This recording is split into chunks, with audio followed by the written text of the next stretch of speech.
Hi everyone, আসসালামু আলাইকুম। আশা করছি আপনারা সবাই অনেক ভালো আছেন। আরও একটি নতুন ব্লগ নিয়ে আপনাদের সবার মাঝে হাজির হয়ে গেলাম। আমি ফারহানা গবির অরিন।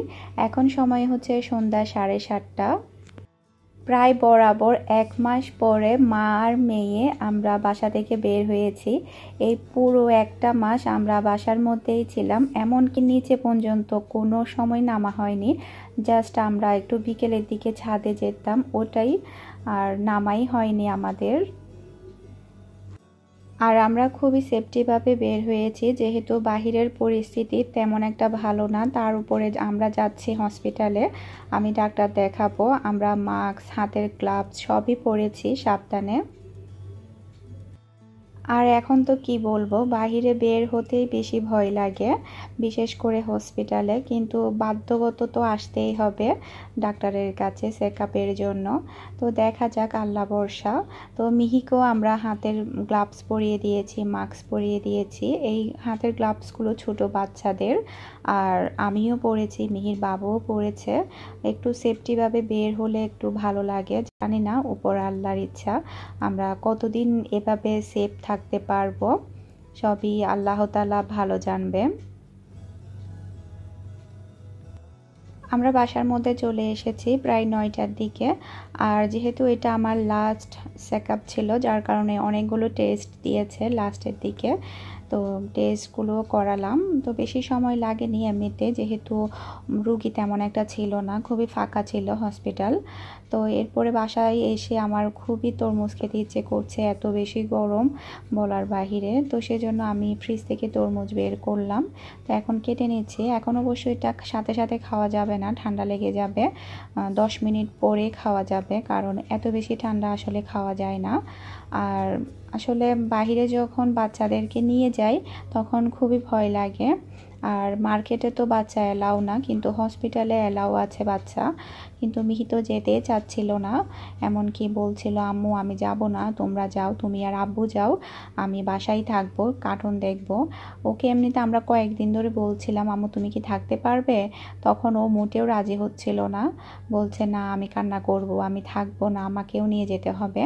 আজকে যখন যাচ্ছিলাম, কিন্তু ও নিজ থেকেই বলছে তোমরা যাও, আমি বাসায় থাকবো, আমি কার্টুন দেখবো।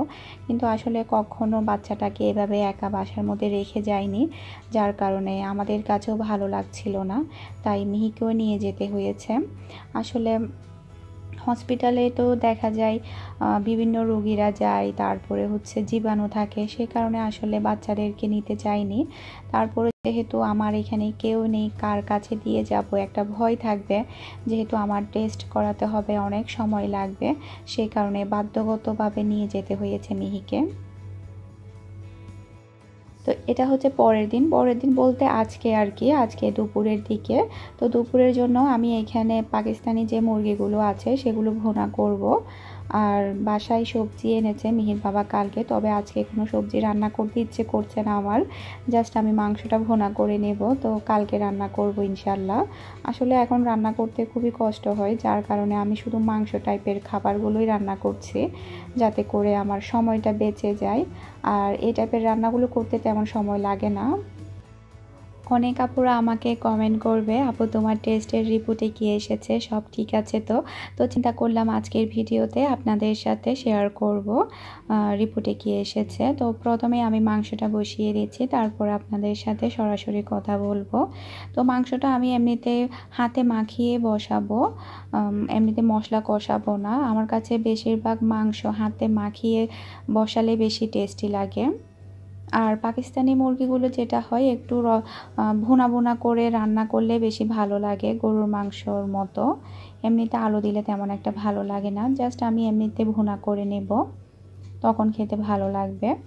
আর মিহির জন্য ডাল রান্না করতে বলেছিল, তবে আমি ডাল রান্না করিনি, কারণ যদি আমি ডাল রান্না করি ও শুধু ডাল দিয়েই খাবে, মাংস খাবেই না, কারণ ও ডালের পাগল, ডাল পেলে আর কিছুই খেতে চায় না।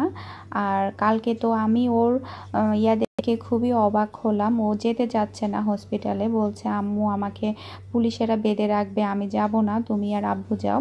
আমি তো একটু অবাকই হলাম। এতদিন আমরা ওকে রাজি করাচ্ছিলাম তুমি বাসায় একা থাকতে পারবে কি না, কার্টুন ছেড়ে দিব তোমাকে, তারপরে তোমার কাছে একটা মোবাইল থাকবে, আমি আর তোমার আব্বু যাব হসপিটালে। তখন তো রাজি হচ্ছিল না, এমনকি বলার সাথে সাথে কান্না করে দিয়েছিল এটা। কিন্তু কালকেও নিচ থেকেই বলছে আমি যাব না, আমাকে পুলিশে বেঁধে রাখবে, তুমি আর আব্বু যাও, আমি এখানে কার্টুন দেখব। রেডি হতে চাচ্ছিল না। এই জিনিসটা দেখে আমি একটু অবাক হলাম আমার মেয়ের। হয়তোবা মেয়েটা এখন বড় হয়ে যাচ্ছে, অনেক কিছুই বুঝতে পারে। তারপরও যেহেতু একেবারে বাসায় একা, তার উপরে এত ছোট, কোনো সময় আমরা এভাবে রেখে যাইনি, সে কারণে আমরা আর রাখিনি। না হলে এতদিন ধরে আমরাই চেয়েছিলাম যে মিহি একটু বাসায় থাকুক, আমরা ডাক্তার দেখাই আসব, আমি চেক আপটা করে আসবো, টেস্টগুলো করে আসবো, এই আর কি।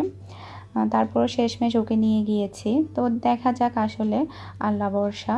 আর দিন দিন পরিস্থিতি যেভাবে খারাপ হচ্ছে, জানি না কতদিন ভালো থাকবো। আর ভালো থাকা আর খারাপ থাকা সবই এখন আল্লাহ তাআলার উপরে ডিপেন্ড করছে। আল্লাহ তাআলা আমাদেরকে যতদিন হায়াত রেখেছে ততদিন আমরা বেঁচে থাকবো।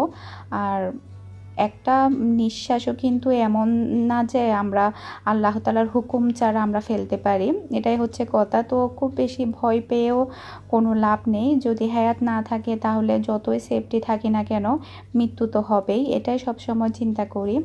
আর যদি হায়াত থাকে তাহলে যতই সেফটিভাবে আমি না চলি না কেন, তারপর দেখা যাবে কিছুই হবে না, এটা হচ্ছে কথা।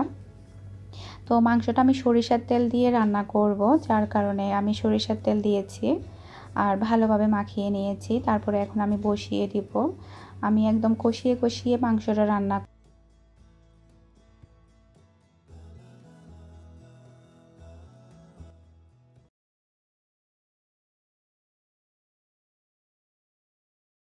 তো রান্নাটা তো বসিয়ে দিলাম, চিন্তা করলাম আপনাদের সাথে একটু কথা বলি। তো অনেক আপুরা প্রশ্ন করবে, আপু তোমার রিপোর্টের কি অবস্থা, তারপরে সুগারটা কমেছে কিনা সেটা জিজ্ঞেস করবে। চিন্তা করলাম ভিডিওর মধ্যে বলে দিই সবাইকে। তো আসলে আলহামদুলিল্লাহ রিপোর্টে ভালো এসেছে। আর তবে সুগারটা এখনও আগের মতোই কমেনি। বলেছে একটু বেশি করে হাঁটার জন্য। আসলে এখানে হাঁটার ওরকম কোনো জায়গা নেই, আর ছাদে এত বেশি গরম, কিভাবে যাব, এত বেশি গরম পড়ছে। আমি তো মনে হয় 5 মিনিট হাঁটলে হাঁপিয়ে যাব এরকম মনে হচ্ছে, যার কারণে টোটালি তেমন একটা হাঁটা হয় না। জাস্ট আমি যখন কাজ করি তখনই জাস্ট হাঁটা চলা করা হয়, অতটুকু, এর বাহিরে কিন্তু হাঁটা চলা করা হয় না। তো ডাক্তার বলেছে 1 মাস সময় আছে, এই 1 মাসের মধ্যে যদি সুগারটা কমে যায় তাহলে ওরা নর্মালে ট্রাই করবে, যদি সুগারটা না কমে তাহলে সিজার করতে হবে এরকম বলছে।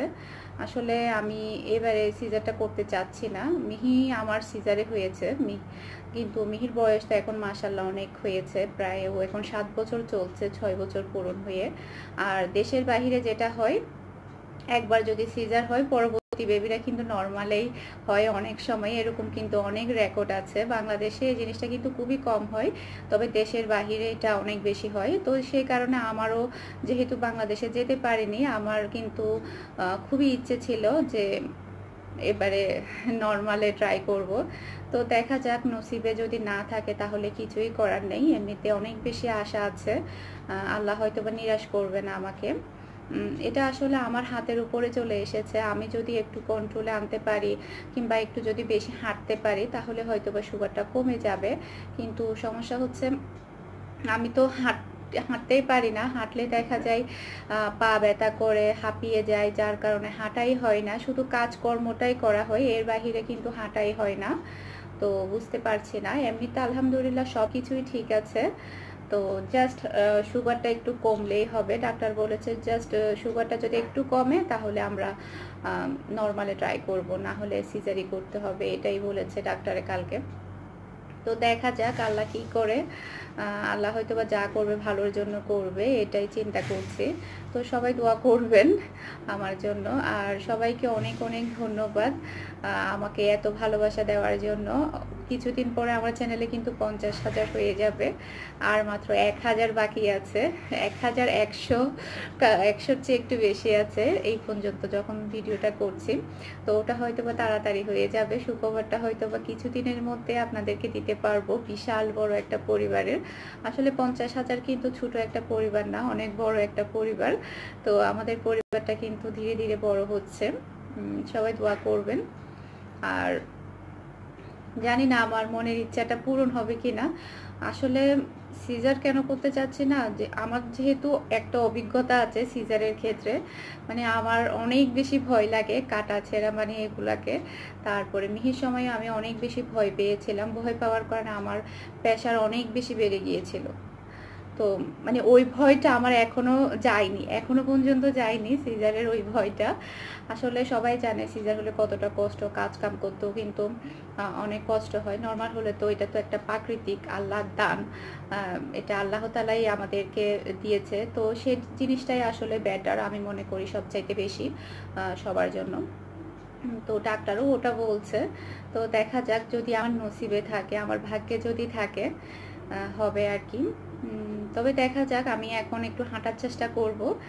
আর আজকে চিন্তা করেছিলাম ফজরের নামাজের পরে একটু ছাদে যাব, কিন্তু আর গেলাম না, শুয়ে পড়েছি নামাজ পড়ে। এমনিতেই ফজরের যখন আজান দেয় তখন উঠে যাই, উঠে তারপর নামাজ পড়ি। তো চিন্তা করলাম একটু ছাদে গিয়ে হাঁটি, কিন্তু মন চাচ্ছে না একটু হাঁটার জন্য, কেন জানি না এরকম অলস কেন হয়ে গেলাম।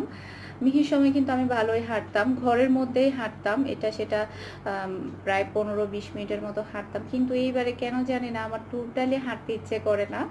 আর হাঁটলেই দেখা যায় পা ব্যথা হয়ে যায়, পা অনেক বেশি ব্যথা করে, যার কারণে হাঁটতেই ভালো লাগে না। জাস্ট আমি যতটুকু কাজ করি ওটাই আমার হাঁটা হচ্ছে, এর চাইতে বেশি হাঁটা হচ্ছে না।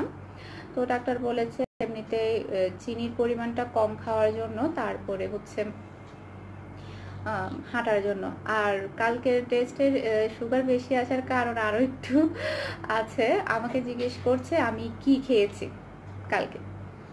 আসলে আমি দুপুরে তেমন একটা ভাত খেতে পারিনি, আমার ভালো লাগেনি দুপুরে ভাত খেতে। আমার প্রচুর খিদা লেগেছিল যখন। তো এখন ডাক্তারের কাছে যাব, খিদা লেগেছে কি খাবো। আমি একটা কলা খাই, এরপরে হচ্ছে ব্রেড খাই, তারপরে 1 কাপ চা খাই, চাটা চিনি ছাড়া।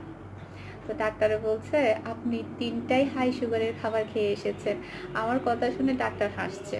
কলা, ব্রেড এগুলো নাকি সুগার মাত্রাটা বাড়ায়, যার কারণে রিপোর্টও সুগারটা একটু বেশি এসেছে, খাবারের কারণে হয়তোবা। তো দেখা যাক, যেহেতু 1 মাস সময় আছে, এই 1 মাসের মধ্যে হয়তোবা কমে যাবে ইনশাল্লাহ। আমার মনের ইচ্ছাটা পূরণ হবে, দোয়া করবেন আপনারা সবাই। আর সিজার যদি নসিবে থাকে হবে আর কি, যেহেতু একবার হয়েছে, অভিজ্ঞতাও আছে, তারপরও চাচ্ছিলাম আর কি না করার জন্য। যদি নসিবে থাকে, আল্লাহ যদি নসিবে রাখে, কিছুই করার নেই, এটা সবই ভাগ্যের উপরে, সবার ভাগ্যে সব কিছু থাকে না, এটাই হচ্ছে কথা। তো মাংসটা হয়ে গেলে তারপর আমরা দুপুরে খাবারটা খেয়ে নিব, তারপরে আপনাদের সাথে আবার পরে কথা হবে। সবাই দোয়া করবেন আমার জন্য। মাংস রান্নাটা হয়ে গিয়েছে, তো এখন হচ্ছে আমি একটু ভালোভাবে নেড়ে ছেড়ে দিচ্ছি, আর লবণটা একটু চেক করে নেব। আজকের মাংসর ভুনাটা অনেক বেশি টেস্টি হয়েছে, খুবই ভালো লেগেছে, একটু ঝালও হয়েছে। আর গরম মশলার পরিমাণটা আমি একটু বেশি দিয়েছি, তো একটু লবণটা চেক করে নিচ্ছি। তো লবণটা একটু দিতে হবে, জাস্ট অল্প করেই দিব।